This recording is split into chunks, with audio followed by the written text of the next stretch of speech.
మీ మాటలు శిలాశాసనాలుగా మా శిరస్సు ఉంచి మీరిచ్చిన జీవితకాలం మీరు అనుకున్నట్టుగా ముగించగలిగే భాగ్యాన్ని మాకు ఇవ్వండి. మొదటి వర్తమానంలో మంచి సంగతులు మాకు తెలియజేసినందుకు మీకు వందనములు చెల్లిస్తూ, రాష్ట్రాలు దాటి మీ మాటలను మోసుకొని పోతున్న తమ్ముడిని జ్ఞాపకం చేసుకున్నామని కోరుతూ, ఈ రెండవ దినము కూడా ఉన్నతమైన మీ మాటలోనికి వెళుతుండగా మట్టివారం, కేవలం మీ పిల్లలవనే యోగ్యత కలిగిన వారు, మీ పరిపూర్ణమైన సహాయాన్ని మాకిచ్చి సత్యంలో మా జీవితాలను స్థిరపరచమని కోరుతూ,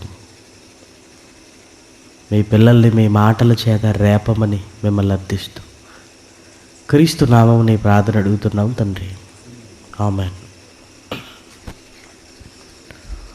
ప్రియమైన దేవుని వారలారా,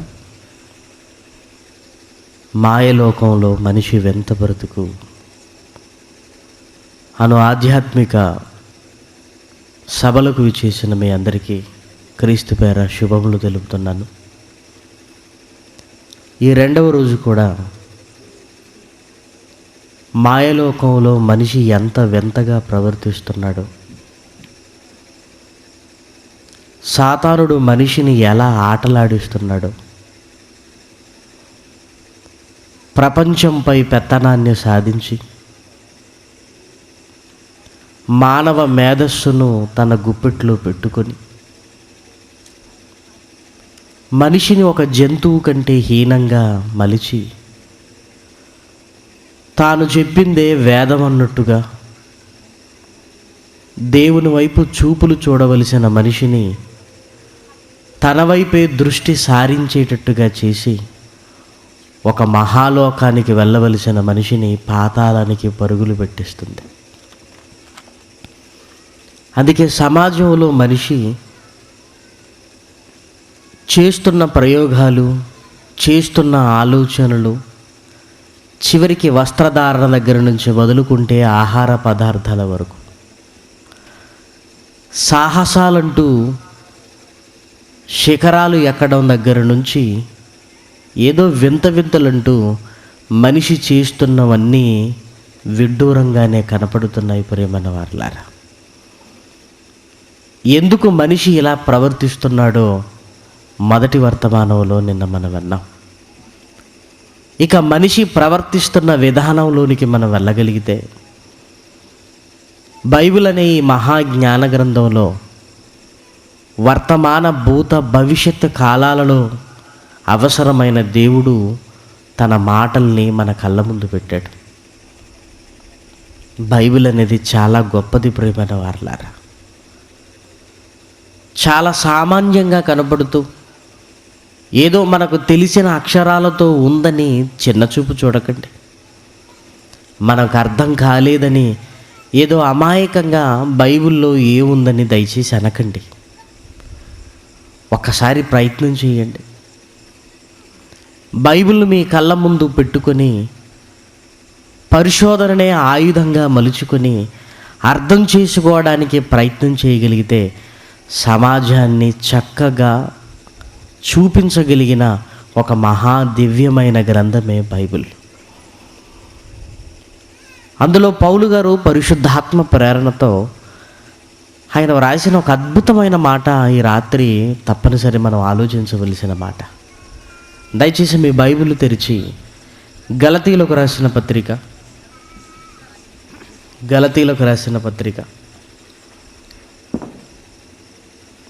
చివరి అధ్యాయము 6వ అధ్యాయము 17వ వచనాన్ని దయచేసి చూడండి. గలతీలకు రాసిన పత్రిక 6వ అధ్యాయము 17వ వచనం. నేను యేసు యొక్క ముద్రలు నా శరీరమందు ధరించి ఉన్నాను. ఇక మీదట ఎవడును నన్ను శ్రమ పెట్టవద్దు. పౌలు గారు రాస్తున్న ఈ అద్భుతమైన మాటను ఆలోచిస్తుంటే, గలతీయులకు పరిశుద్ధాత్మ ప్రేరణతో లేఖ రాస్తూ యేసు యొక్క ముద్రలు నా శరీరమందు నేను ధరించి ఉన్నాను. యేసు యొక్క ముద్రలు ఇదిగో నా శరీరంపై ఉన్నాయి అంటున్నాడు. యేసు ముద్రలేంటి? యేసు ముద్రలేంటి?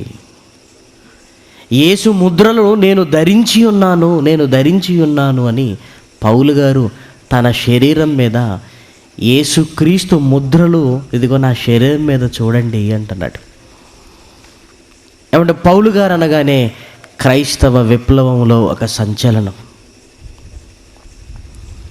మారడు అన్నవాడు ఎంత గొప్పగా మారే అవకాశం ఉందో పౌలు గారి జీవిత చరిత్రను చూస్తున్నప్పుడు ఉవ్వెత్తున ఎగిసిపడిన కెరటంలా కనపడుతుందండి ఆయన జీవితం.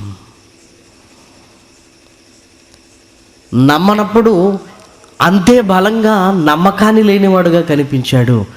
నమ్మిన తర్వాత నరకం నుంచి తప్పించుకోవటానికి ఆయన పడిన పాట్లు, ఆయన జీవితం ఆలోచిస్తుంటే చాలా గొప్పగా ఉంటుంది ప్రియమైన వారలారా.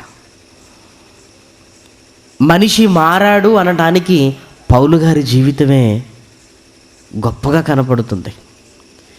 ఏదో మారానని చెప్పుకుంటున్న మనుషులలో కలుగుతున్న మార్పు వేరు, పౌలు గారు మారి చూపించిన విధానం వేరండి. అలాంటి పౌలు గారు దేవుని సేవలో క్రీస్తు కొరకు అలిసిపోయి శ్రమలలో నుండి వచ్చిన మహనీయుడు గలతీయులకు లేఖనం రాస్తూ, ఇదిగో నా శరీరమందు యేసు యొక్క ముద్రలను నేను ధరించి ఉన్నాను, ఇక నన్ను ఎవడు శ్రమ పెట్టొద్దు అంటున్నాడు. ఏమంటే పౌలు గారు శరీరంలో ఉంటున్న యేసు ముద్రలేంటి? పౌలు గారి శరీరంలో ఉంటున్న యేసు ముద్రలేంటి? పోనీ ఈరోజు ప్రపంచాన్ని గురించి కాసేపు మనం ఆలోచించగలిగితే ప్రపంచంలో మనిషి దేహాలపై కూడా కొన్ని ముద్రలు కనపడుతున్నాయి కదా. మనిషి దేహాలపై కూడా కొన్ని ముద్రలు కనపడుతున్నాయి. టాటూస్ అంటున్నారు, పచ్చబొట్లు అంటున్నారు. ఎన్నో రకరకాల వింతలు విడ్డూరాలకు కొలవైపోయిందండి ఈరోజు ప్రపంచం. దేవుడు వింత కార్యక్రమాలు మన కొరకు చేశాడని మర్చిపోయాడు. ఏదో ఒకటి కొత్త వింత చేయాలి, పాత రోతనుకుంటూ మనిషి తన దేహంపై కూడా ఎన్నో ప్రయోగాలు మొదలుపెట్టాడు. ఏమంటే ప్రారంభంలో ఈ స్టాంపు లేదా ఈ ముద్రలు దేవుడు ఎందుకు ప్రారంభించాడో మీరు చూడగలిగితే ఆశ్చర్యపోతారండి. ఈరోజు స్టైల్స్ అని, ఈరోజు ఎన్నో వింత పోకడలు వెళుతున్న మనిషి జీవిత విధానాన్ని చూస్తుంటే ఈ ముద్రలు అనేటివి దేవుడు ఎందుకు ప్రారంభించాడో ఒక్కసారి మీ బైబిల్ తెరిచి చూడండి.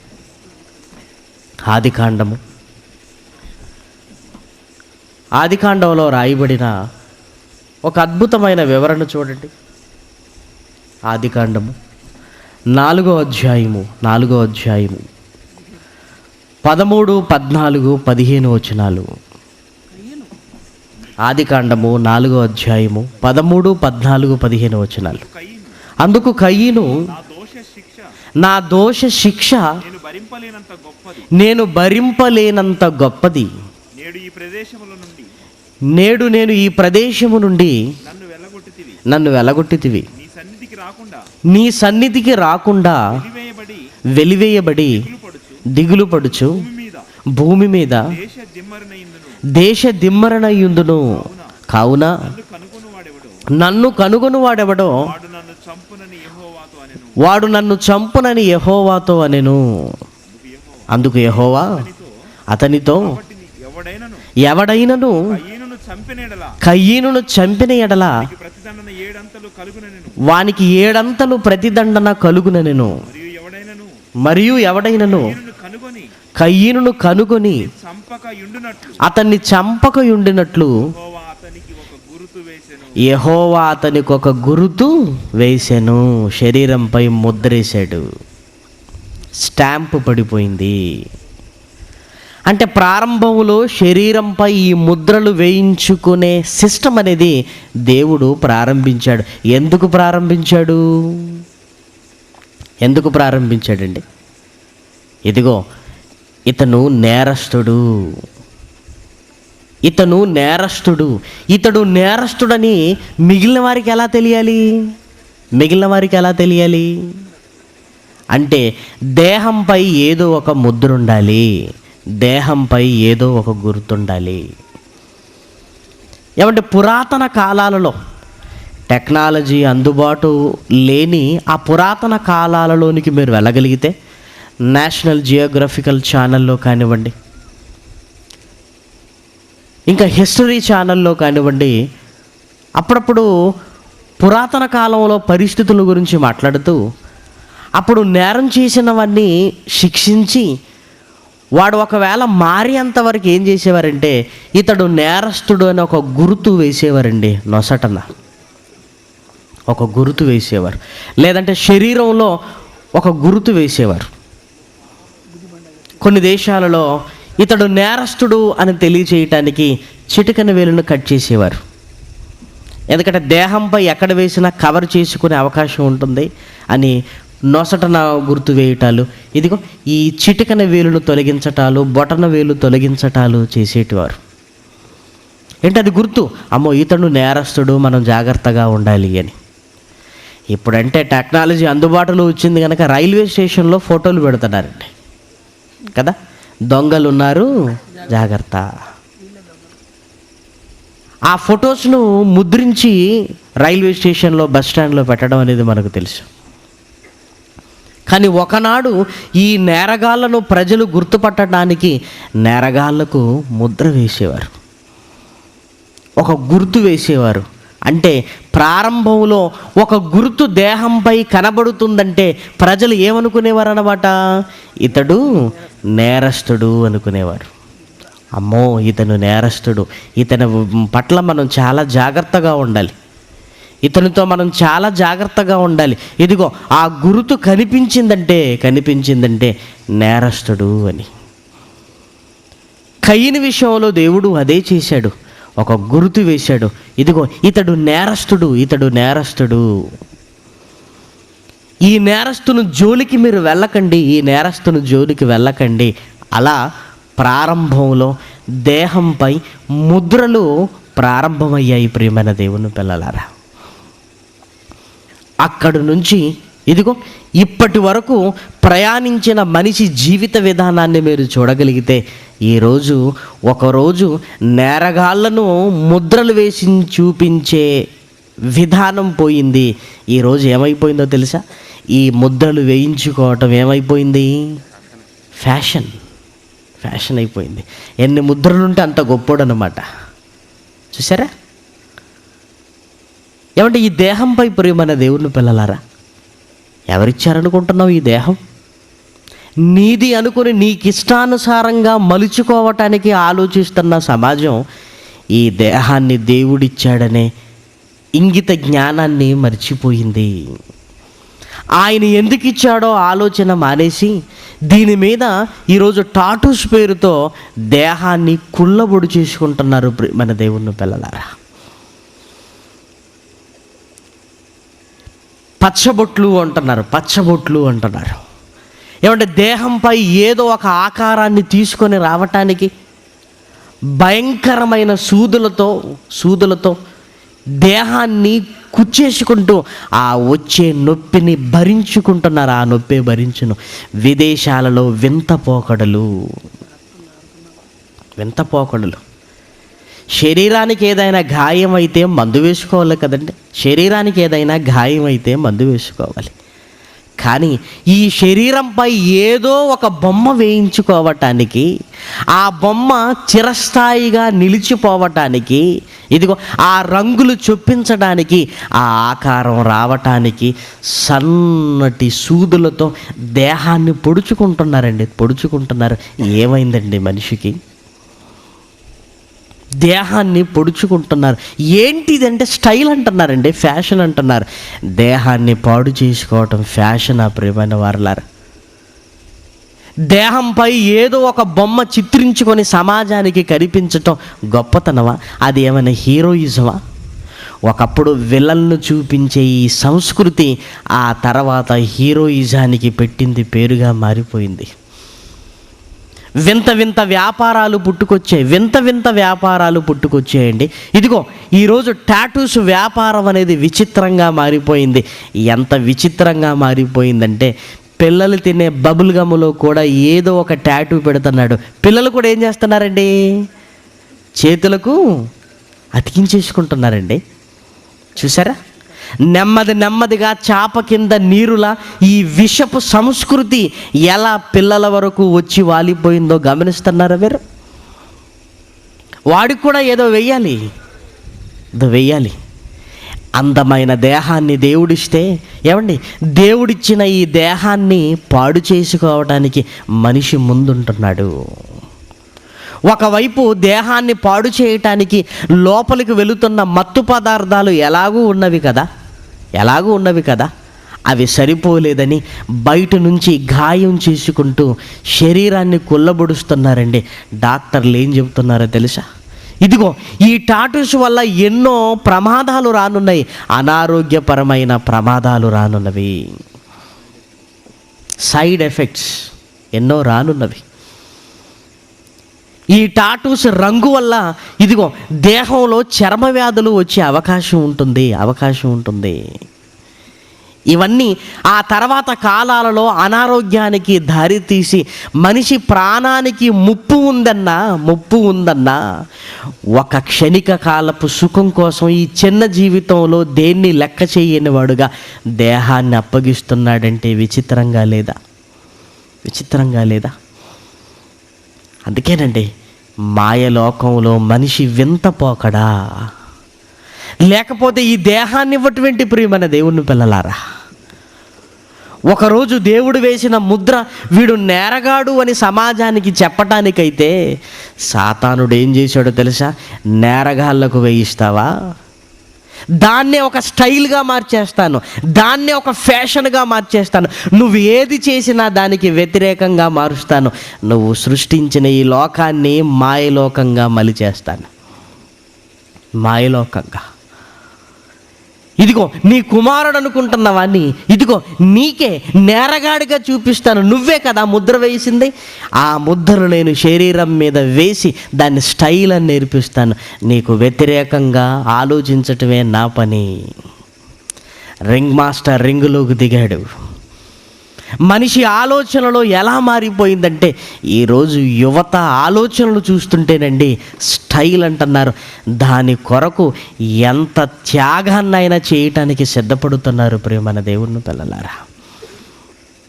ఎంత త్యాగమైనా. ఆ డాక్టర్ అడుగుతున్నాడండి నేషనల్ జియోగ్రఫికల్ ఛానల్లో.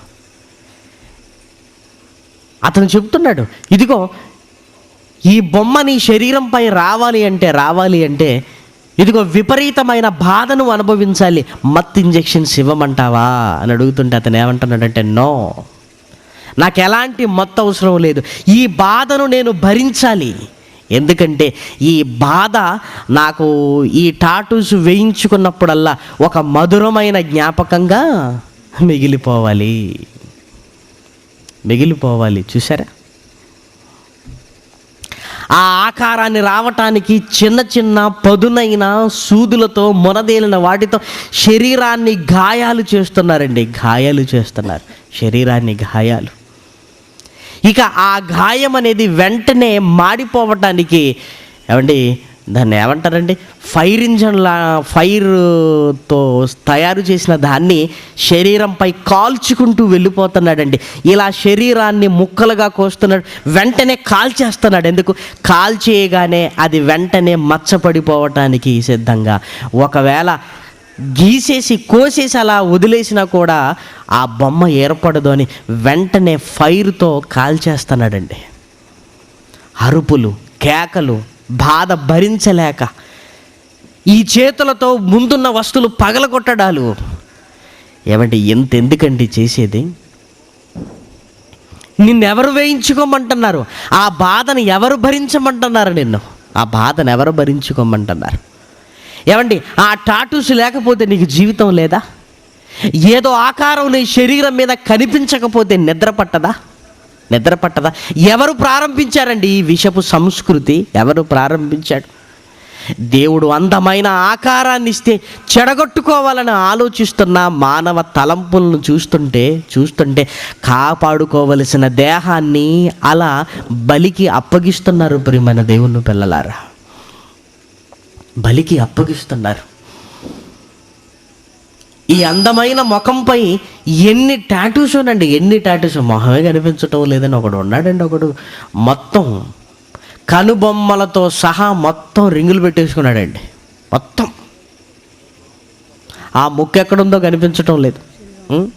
ఆ ముక్కు రంధ్రాలు మూసుకొని పోయాయి. వాటికి గాలి వస్తుందో లేదో తెలియదు. చెంపలకు రింగులు, చెవులకు రింగులు, మొత్తం రింగులేనండి. పెదాలకు రింగులు, నాలుకకు రింగులు.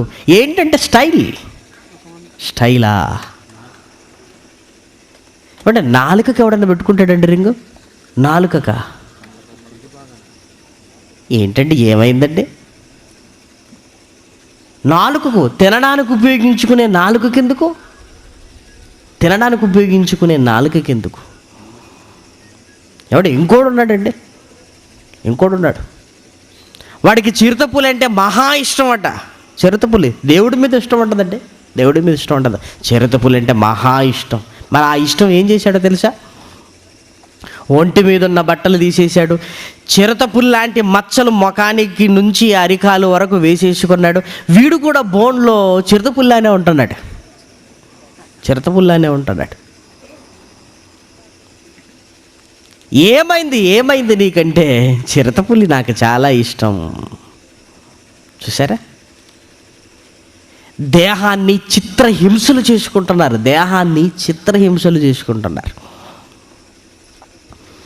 ఒకరోజు దేవుడు కయ్యనుకు ముద్ర వేసి ఇతను నేరగాడు అని చూపిస్తే ఆ తర్వాత అదే ముద్రలను స్టైల్గా మార్చేసింది. ఇదిగో దేహంపై ఏదో ఒక ముద్ర వేసుకో, ఏదో ఒకటి. శరీరం ఖాళీగా ఉంటే ఏం బాగుంటుంది? ఇదిగో వాడు అదేసుకున్నాడు, నువ్వు ఇదేసుకో. వాడు అదేసుకున్నాడు, వీడు నువ్వు ఇదేసుకో.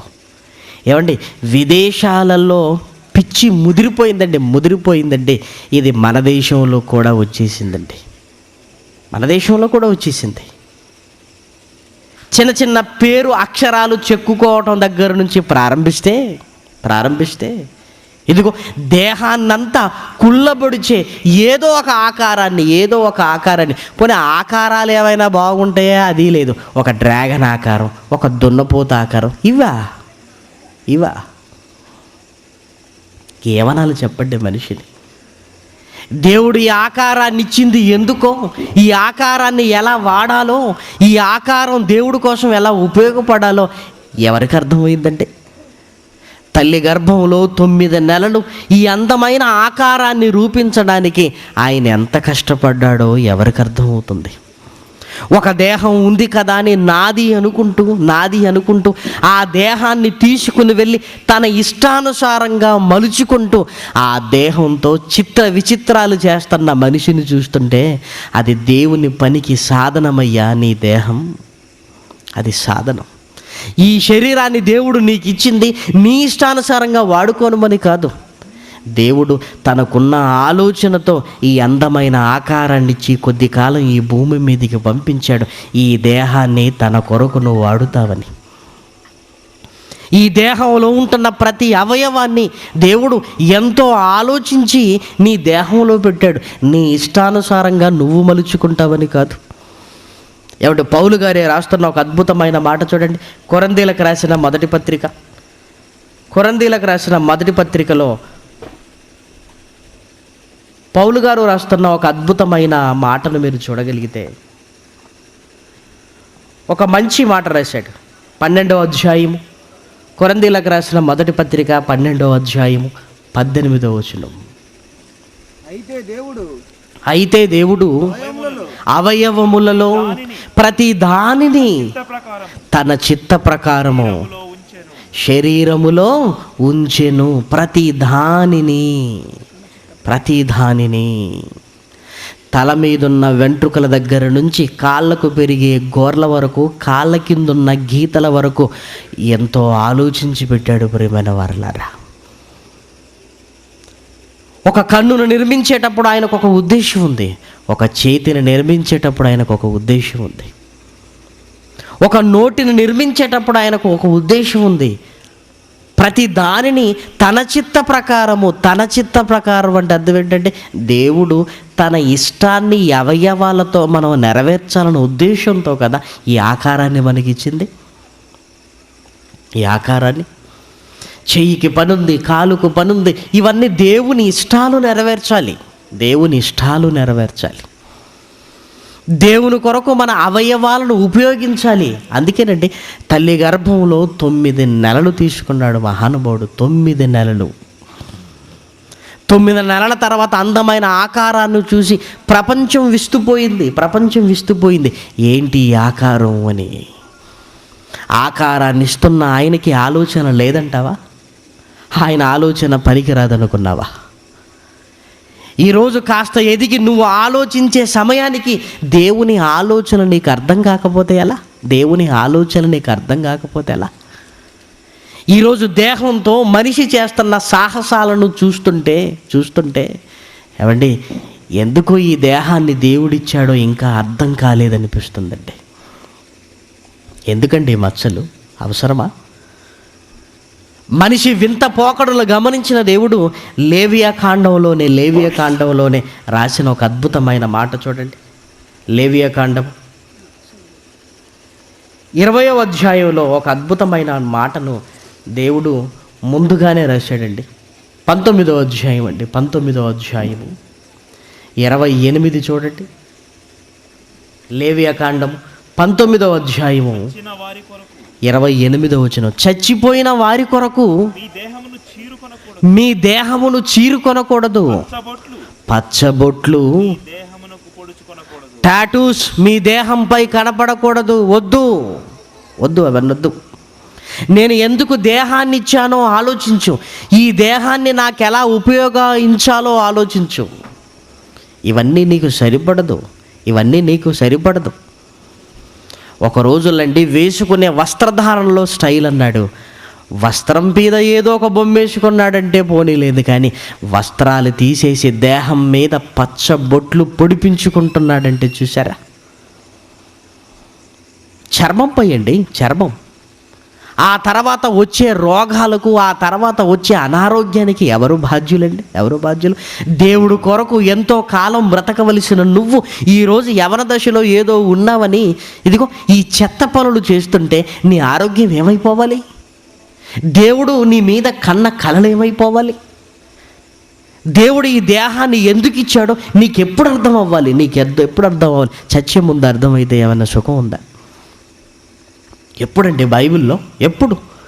క్రీస్తు పూర్వం రాయబడిన మాటల్లో అప్పటికి ఇదిగో ఇంత ఊపు లేకమునిపే దేవుడు ముందుగా రాసిన మాటలు చూసారా? ఎంత ఆశ్చర్యకరంగా ఉందో. చచ్చిన వారి కొరకు మీ దేహమును చీరుకొనకూడదు, పచ్చబొట్లు మీ దేహంపై పొడుచుకొనకూడదు, అవి నాకు కనబడకూడదు. నేను దేహాన్ని ఇచ్చింది అందుకు కాదని దేవుడు రాసిన మాటలు చూస్తుంటే శిలాశాసనాలుగా శిరస్సు దించి అంగీకరించవలసిన మనిషికి ఈ మాటలు పట్టడం లేదండి.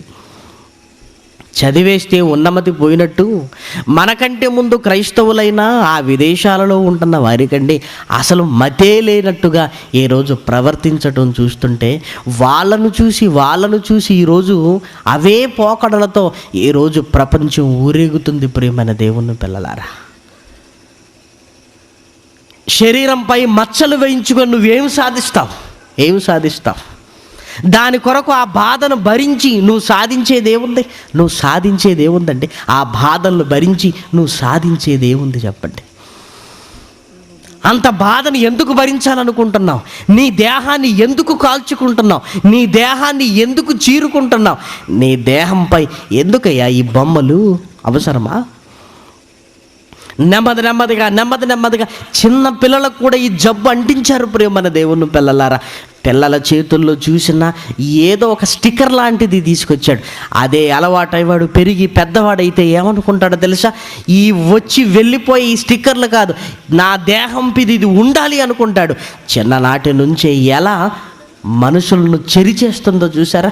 మనిషిని వింతగా మలిచేస్తుంది. ప్రియమైన దేవుని పిల్లలారా, వింత వింతగా మలిచేస్తుంది.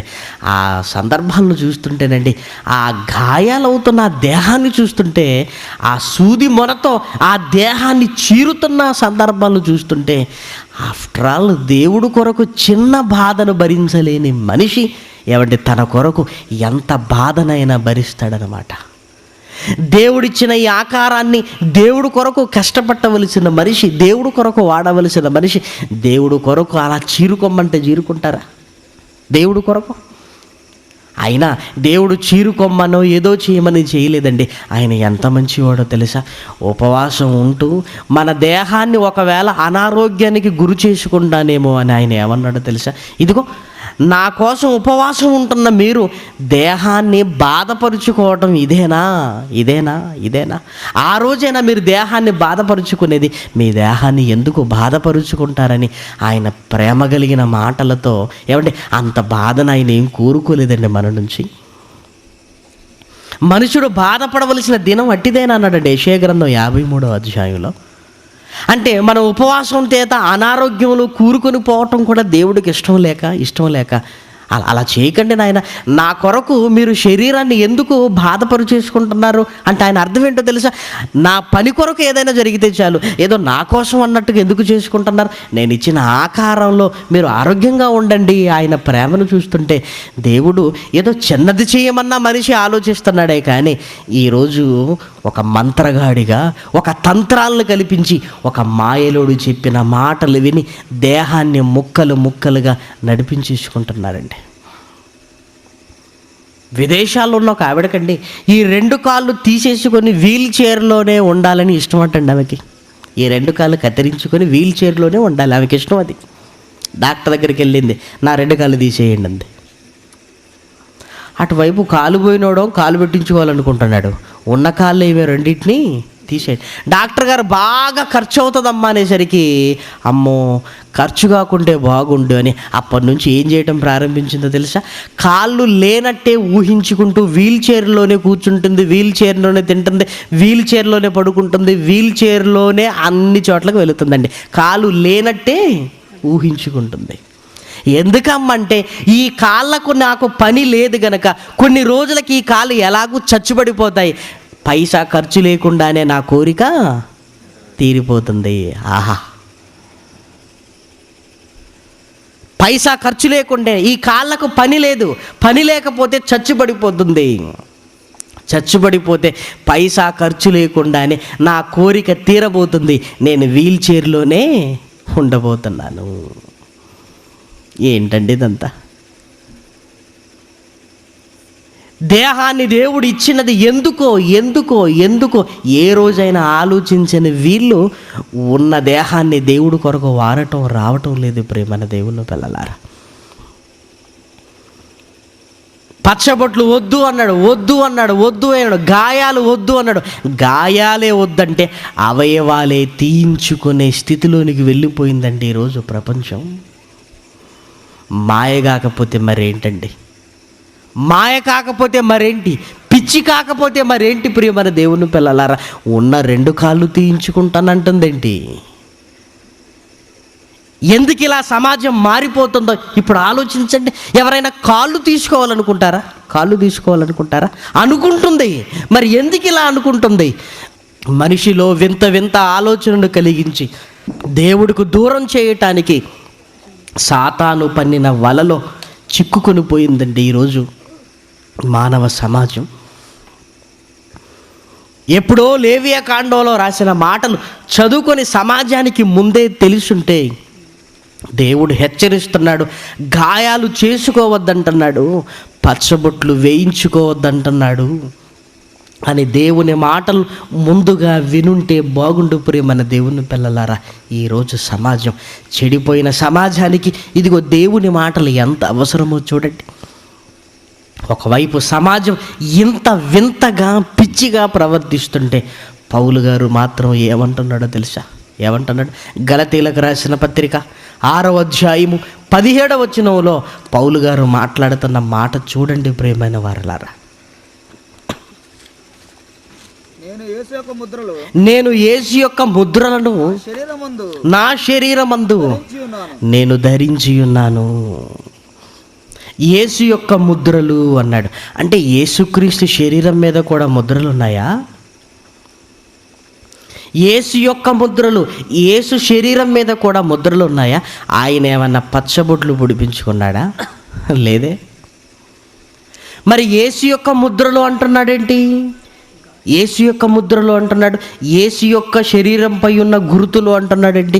యేసు యొక్క శరీరంపై ఉన్న గురుతులు మరేదో కాదు ప్రియమైన దేవుని పిల్లలారా. ఏదో సూదులతో పొడిపించుకోవటం కాదు. ఆయన భరించిన బాధ మానవాళి కొరకు. ఆయన తన శరీరాన్ని అప్పగించింది తండ్రి సంకల్పం మేరకు శిల మీద వేలాడింది. ఆయన తనువంతా గాయాలయింది. ఇదిగో మానవాళి కోసం అని మర్చిపోకండి. ఆయనకున్న ముద్రలు ఏంటో తెలుసా? ఇదిగో ఆయన తల చూస్తే గాయాల ముద్రలు. ఎందుకు? ముళ్ళ కిరీటం పెట్టారు కనుక. ఆయన వీపు చూస్తే కొరడాలతో కొట్టిన గాయాల ముద్రలు. ఆయన ప్రక్క చూస్తే బల్లెపు పోటుతో పొడిపించిన గుర్తులు. ఆయన కాళ్ళు చేతులలో చూస్తే శీలలు వేయించుకున్న గుర్తులు. యేసుక్రీస్తు మరణించి తిరిగి లేచిన తర్వాత ఆయనే తిరిగి లేచాడని శిష్యులకు కనబడుతుంటే అప్పుడు తోమా లేడు. తోమా ఏమన్నాడో తెలుసా? తోమా ఏమన్నాడు? ఆయనే లేచాడా? నేను నమ్మను. ఒకవేళ ఆయన లేస్తే ఆయన కాళ్ళను వేళ్ళను ఆ గుర్తులను చూసి నేను నమ్ముతాను, ఆ ముద్రలను చూస్తాను. ఎందుకంటే మా కళ్ళ ముందే ఆయన శరీరం చిత్రవద చేయబడింది. ఆ తాలూకు గుర్తులు అలానే ఉంటాయి కదా, ఆ గుర్తులను చూసి నేను నమ్ముతాను అన్నాడు.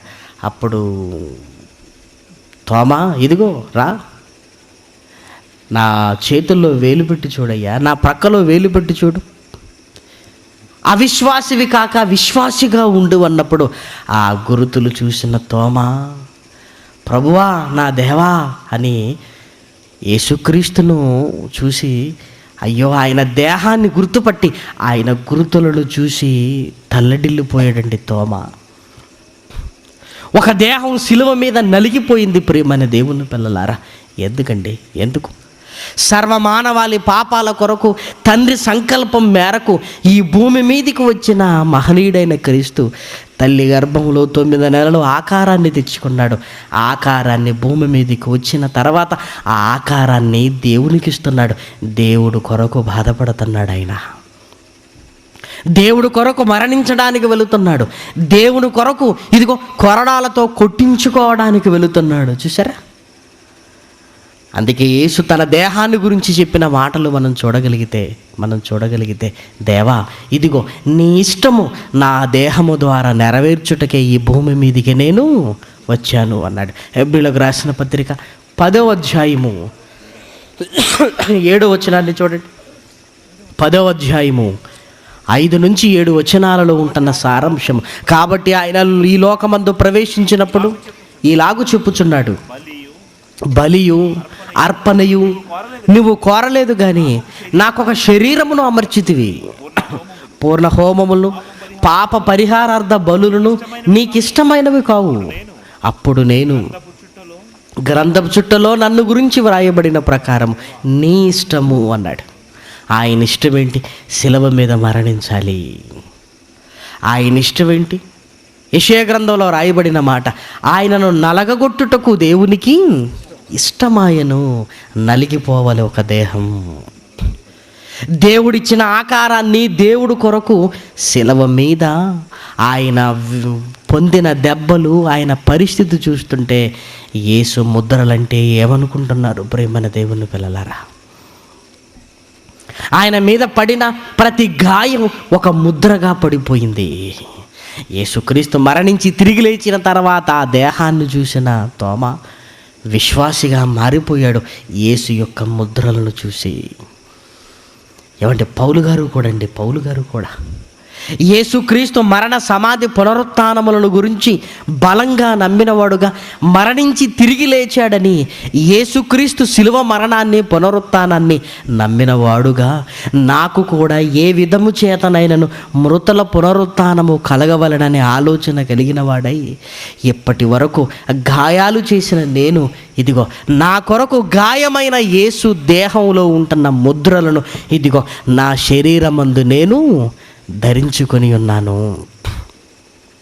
నా కొరకు ఆయన శరీరం మీద ఎన్ని గాయాలయ్యాయో, నా కొరకు ఆయన శరీరం మీద ఎన్ని ముద్రలు పడిపోయాయో, నా కోసం ఆ శరీరం ఎంత నలిగిపోయిందో, ఇదిగో నా శరీరం మీద కూడా ఆ ముద్రలు నాకు కావాలి అంటున్నాడు.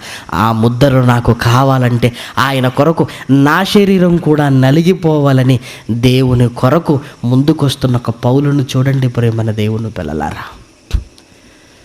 నేను కూడా నలిగిపోతానంటున్న ఒక పౌలు గారి ఆలోచన చూడండి. ఇదిగో యేసు ముద్రలు నా శరీరమందు నేను ధరించుకొని ఉన్నాను అన్నాడు. ఎన్ని బాధలు పడ్డాడండి పౌలు గారు. ఇక నన్ను ఎవడూ శ్రమ పెట్టకండి అని ఎందుకు అంటున్నాడో తెలుసా? ఇప్పుడేదో మీరు నన్ను శ్రమ పెట్టడం కాదు, నేను ఇంతకాలం దేవుడు కోసం క్రీస్తు వలె నేను శ్రమ పడుతున్నాను. ఇక నాకు ఓపిక లేదు, నా పని అయిపోయింది, ఇంకేంటి నాకు శ్రమలు అని పౌలు గారు తను పడ్డ శ్రమల గురించి, యేసు యొక్క గాయాలు తన శరీరం మీద ఉన్నవి, క్రీస్తు కొరకు నేను కూడా శ్రమ పడ్డానని మాట్లాడుతున్న మాటలు చూస్తుంటే టాటూసులు వేయించుకున్న వారికి ఏం తెలుసండి దేవుని జ్ఞానం, దేవుని ఆలోచన, ఈ దేహాన్ని ఎందుకు ఇచ్చాడో. గాయాలతో చీరుకుంటున్న వారికి ఏం తెలుసండి, సుఖపడుతున్న వారికి ఏం తెలుసండి దేవుని కొరకు ఈ దేహాన్ని ఎలా వాడుకోవాలో. పౌలు గారిని చూశారా? ఏ రోజైతే గుర్రం మీద నుంచి కింద పడ్డాడో దమస్కుకు వెళుతూ ఆ మార్గ మధ్యంలోనే యేసే పరలోకానికి మార్గమని అర్థం చేసుకున్నాడు. ఆ రోజు నుంచి ఆయన జీవితంలో మార్పు ప్రారంభమైంది ప్రేమైన దేవుని పిల్లలారా. మార్పు ప్రారంభమైంది. అననీయ దగ్గరికి వెళ్ళాడు. అననీయాకు దేవుడు చెప్పాడు, ఇదిగో నా కొరకు శ్రమ పడటానికి ఒక సాధనాన్ని నీ దగ్గరికి తీసుకొని వస్తున్నాను, నువ్వేమీ భయపడకు. పౌలు గారిని చూసి బెంబేలెత్తిపోయాడండి. దేవుని కొరకు శ్రమ పడాలి అని, క్రీస్తు నా కొరకు శ్రమ పడ్డాడు, నేను కూడా శ్రమ పడాలని పౌలు గారు శ్రమలను ఆలోచించగలిగితే యేసు ముద్రలు మళ్ళీ పౌలు గారు ధరించుకున్నాడు. ఎవడు ధరించుకున్న ఒక సందర్భాన్ని చూపించమంటారా? అపోస్తుల కార్యములు 14వ అధ్యాయం, అపోస్తుల కార్యములు 14వ అధ్యాయం. మీ బైబిల్ను తెరిచి దయచేసి ఆ సందర్భాన్ని మీరు చూడగలిగితే, అపోస్తుల కార్యములు 14వ అధ్యాయంలో రాయబడిన ఒక అద్భుతమైన సందర్భాన్ని చూడండి. 19వ వచనం నుండి, అంతియోకయ నుండి ఈకోనియ నుండి యూదులు వచ్చి జనసమూహములు తమ పక్షముగా చేసుకుని పౌలు మీద రాళ్ళు రువ్వి, ఎంతవరకు తెలుసా, అతడు మరణించాడు అన్న నమ్మకం కలిగి అంతవరకు రాళ్లతో కొడుతూనే ఉన్నారండి. ఏ కదలికలు లేకుండా పడేసరికి శవమైపోయాడు అన్నప్పుడు నిర్ధారణకు వచ్చారండి. ఏమండి, ఆ రోజు ఏం చేశారో తెలుసా? పౌలు గారిని పట్టణపు వెలుపలకి ఈడ్చుకొని పోయారు. ఒక కుక్క చచ్చిపోతే పట్టుకుంటే ఏమవుతుందో అని తాడు కట్టి లాక్కొని వెళ్ళిపోయినట్టుగా మహనీయుడైన పౌలు గారిని రాళ్లతో చచ్చిపోయాడనే నమ్మకం కలిగేంత వరకు కొట్టి, ఆ శవాన్ని కూడా దయాదాక్ష్యం లేకుండా అమాయక జంతువుని ఈడ్చేసినట్టుగా ఈడ్చేశారు ప్రేమైన దేవుని పిల్లలారా.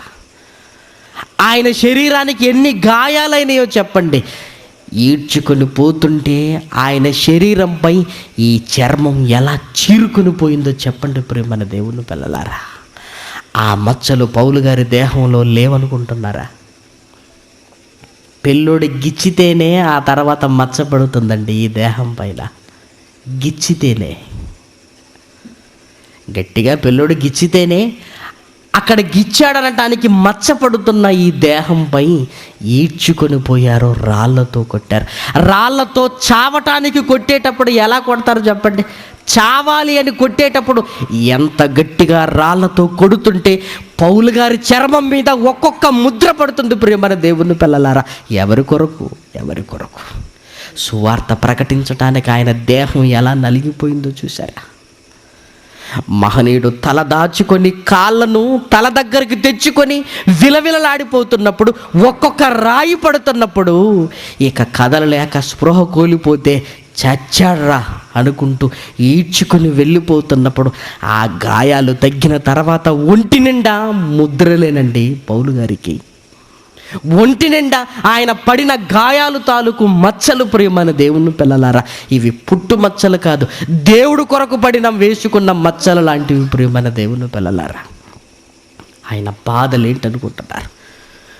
పౌలు గారి శ్రమ ఏంటనుకుంటున్నారు? ఇదిగో ఆ మహనీయుడైన యేసు దేహాన్ని చూసినప్పుడు ఆయన దేహం అంతా నలిగిపోతే ఆ ముద్రలే నాకు కావాలి అనుకుని పౌలు గారి శరీరం నలిగిపోయింది. అందుకే నేను శ్రమ పడ్డాను బాగా, ఇక ఎవడో నన్ను శ్రమ పెట్టకండి, ఎందుకు నేను పడవలసినన్ని శ్రమలు పడ్డానని పౌలు గారు మాట్లాడుతున్న మాటల్లో ఆర్ద్రత ఉంది.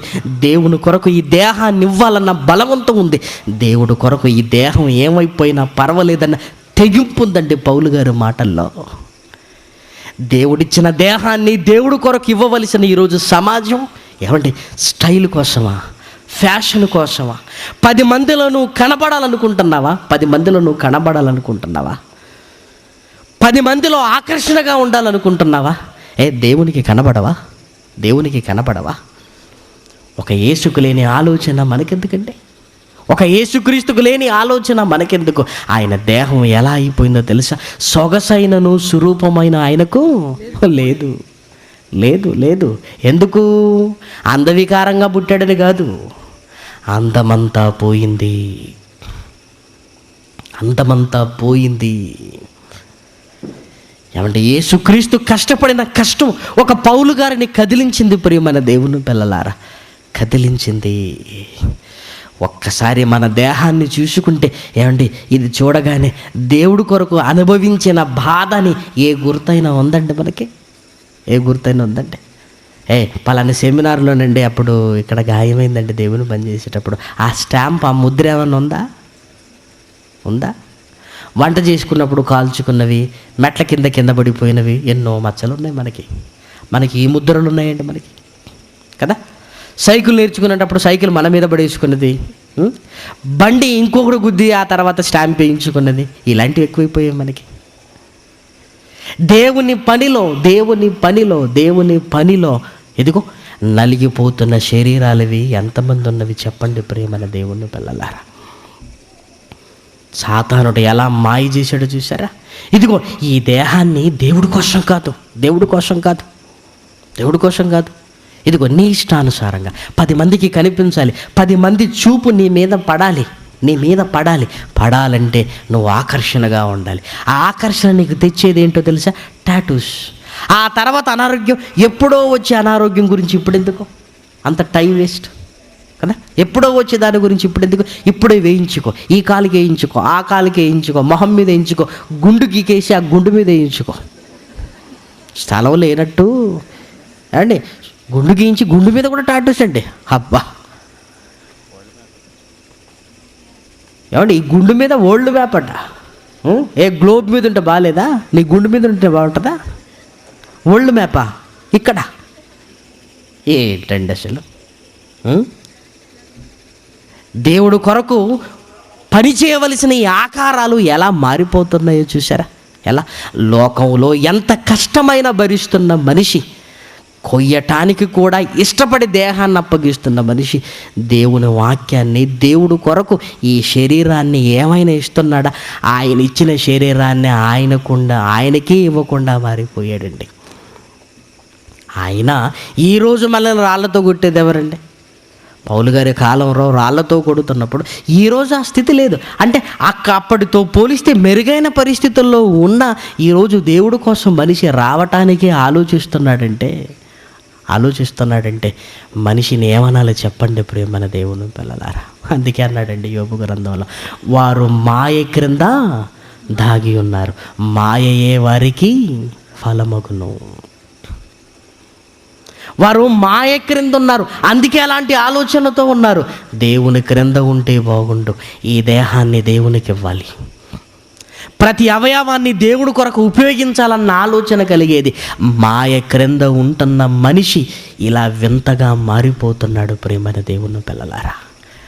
అందుకే పౌలు గారు రాసిన మాట ఎంత ఆనందకరంగా ఉందో చూడండి. యేసు యొక్క ముద్రలు నా శరీరం అందున్నాయని ఎందుకంటున్నాడో తెలుసా? నా శరీరం అందున్న ముద్రలు మళ్ళీ మీ శరీరంలో దేవుడి కొరకు కనిపించాలి. నేను క్రీస్తును పోలి నడుచుకున్నట్టుగా మీరు నన్ను పోలి నడుచుకోండి. నా మీద ఇంకా 2 రాళ్ళు వేద్దామని చూడకండి, మీరు కూడా 2 రాళ్ళు వేయించుకోండి. నన్ను పోలి నడుచుకోండి. నేను క్రీస్తును పోలి నడుచుకుంటున్నాను. యేసు ముద్రలు నేను ధరించుకున్నాను. నేను ఒక్కనే కాదు, దేవుడు కొరకు మీరు కూడా ఈ ముద్రలు ధరించాలి అని పౌలు గారు క్రైస్తవ్యాన్ని మేలుకొలుపుతూ రాసిన మాటలు చూడండి. అందుకేనండి పౌలు గారు ఏంటంటే దేహాన్ని గురించి మంచి మాట రాశాడు. రోమిలకు రాసిన పత్రిక 12వ అధ్యాయంలో సజీవ యాగముగా 2వ వచనము, సజీవ యాగముగా మీ దేహములను ఆయనకు సమర్పించండి. ఆయనకు సమర్పించటం అంటే ఈ దేహాన్ని దేవుడు కొరకు వాడటం ప్రియమైన దేవుని పిల్లలారా. ఈ దేహాన్ని దేవుడు కొరకు వాడటం, ఆయనకు సమర్పించాలి, ఆయనకి ఇవ్వాలి, దేవునికి ఇవ్వాలి. దేవుడిచ్చిన ఈ దేహాన్ని దేవునికి మళ్ళీ ఇవ్వాలి. ఇది దేహాన్ని ఉపయోగించుకునే విధానం. దేవుడి కోసం బాధపడినా పర్వాలేదండి, దేవుడి కోసం ఏదైనా పర్వాలేదండి, కానీ ఈ లోకపు పోకడలోనికి వెళ్ళి దేహాన్ని పాడు చేసుకోకండి ప్రేమన దేవుని పిల్లలారా. ఫ్యాషన్ అని ఇదని అదని దేహాన్ని పాడు చేసుకోకండి ప్రేమన దేవుని పిల్లలారా. మీ దేహంలో యేసు ముద్రలు కనిపించాలే తప్ప మనిషి ముద్రలు కనిపించటానికి వీల్లేదు. ఎందుకంటే ఈ దేహము దేవాలయం. ఈ దేవాలయములో పరిశుద్ధాత్ముడు ఉండటానికి దేవుడు ఏర్పాటు చేసుకున్నాడు. ఈ దేహంపై ఎందుకు ఆ పిచ్చి రాతలు, ఆ పిచ్చి బొమ్మలు అవసరమా? అందుకే దేహంపై వేయించుకోవలసిన ముద్రలు, దేవుని పనిలో అయిన గాయాలు మచ్చగా పడిపోయినప్పుడు అది చూసినప్పుడల్లా అదే జ్ఞాపకం వస్తుందండి. పలానా రోజు దేవుడి కోసం వెళ్ళినప్పుడు ఇది జరిగింది కదా అని. ఆ ముద్రలే మనకు కావాలి. ఆ ముద్రలే యేసులో ఉన్నవి. ఆ ముద్రలే పౌలు గారు ధరించాడు. ఆ ముద్రలే మళ్ళీ మనలో కనపడాలి. మాయలోకంలో మనిషి వింత బ్రతుకు. 3వ భాగాన్ని రేపు మాట్లాడుకుందాం, ప్రార్థన చేసుకుందాం. దయగలిగిన మా కన్న తండ్రి, మీకు వందనములు నాయన. ఇదిగో అద్భుతమైన ఆలోచనలతో మమ్మల్ని నడిపిస్తున్నారు నాయన. ఇది కేవలం మీ వలన కలిగిందే నాయన. మీరు వాడుకునే పాత్రలము మాత్రమే, సాధనాలము మాత్రమే. నిన్ను గణపరచగలిగే భాగ్యాన్ని మాకు ఇవ్వండి నాయన. నీ గురించి గొప్పగా చెప్పగలిగే ఆలోచనలు ప్రసాదించమని మిమ్మల్ని బ్రతిమలాడుకుంటున్నాం. సమాజంలో అనేక మందిని మళ్లించగలిగే భాగ్యాన్ని ఇవ్వండి. కష్టపడి ఖర్చు పెట్టి సంవత్సర కాలంగా మీ పిల్లలు సిద్ధపడి ఈ తరగతులను సభలను జరిగించడానికి ఎంతో వ్యయ ప్రయాసలు కూర్చారు. ఇదిగో మీ పిల్లల్ని కాయండి. ఇంకనూ మహా కార్యక్రమాలు చేయటానికి మీ పిల్లల చేతులను బలపరచండి. ఈ మహాజ్ఞానాన్ని వెలికి తీసి సమాజానికి పంచిన జయశాలి గారికి మంచి ఆయుష్ను, ఆరోగ్యాన్ని ఇవ్వండి.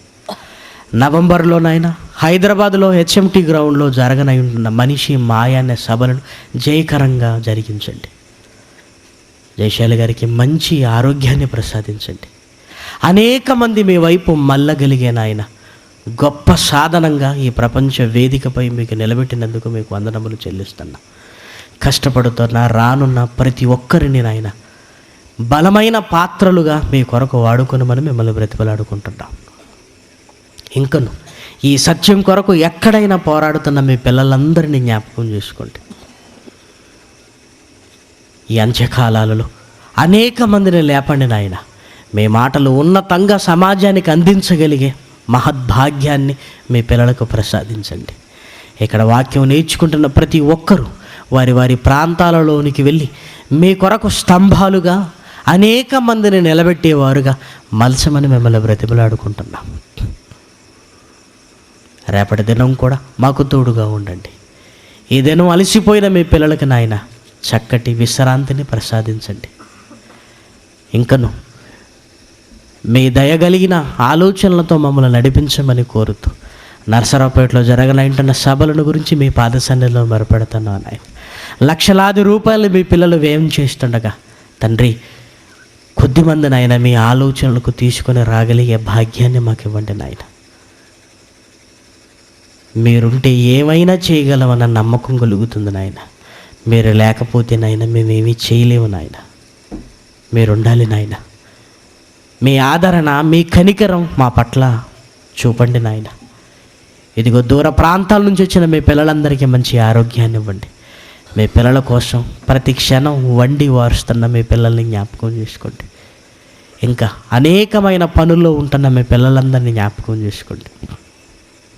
చిన్నపిల్లల కొరకు నాయన సండే స్కూల్ కార్యక్రమాన్ని నిర్వహిస్తున్న తమ్ముడు విక్కీని జ్ఞాపకం చేసుకోండి. వారి టీంని జ్ఞాపకం చేసుకోండి. ఎన్నో నెలలుగా నాయన మరో కొత్త తరాన్ని నిలబెట్టడానికి మీ పిల్లల కష్టాన్ని నాయన ఫలవంతం చేయండి. వండుతున్నా, వడ్డిస్తున్నా మీ పనిలో తమ దేహాలను నలగకొడుతూ మీ పనిలో ముద్రలు వేయించుకుంటున్న మీ పిల్లల్ని జ్ఞాపకం చేసుకోండి.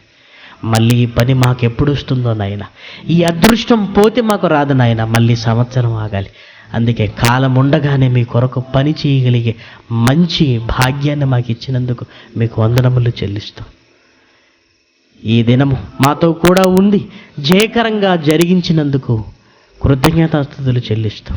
మమ్మల్ని శత్రువులుగా భావిస్తున్న వారిని దీవించమని, మమ్మల్ని నిందిస్తున్న వారిని కూడా చల్లగా వారిని వారి కుటుంబాల్ని కాపాడమని కోరుతూ, ఇంకా ఈ ప్రాంతాలలో మీ కొరకు ఉన్నతంగా సేవ చేస్తున్న మీ పిల్లలందరినీ జ్ఞాపకం చేసుకున్నామని కోరుతూ క్రీస్తు నామమున ఈ ప్రార్థన అడుగుతున్నాం తండ్రి, ఆమేన్.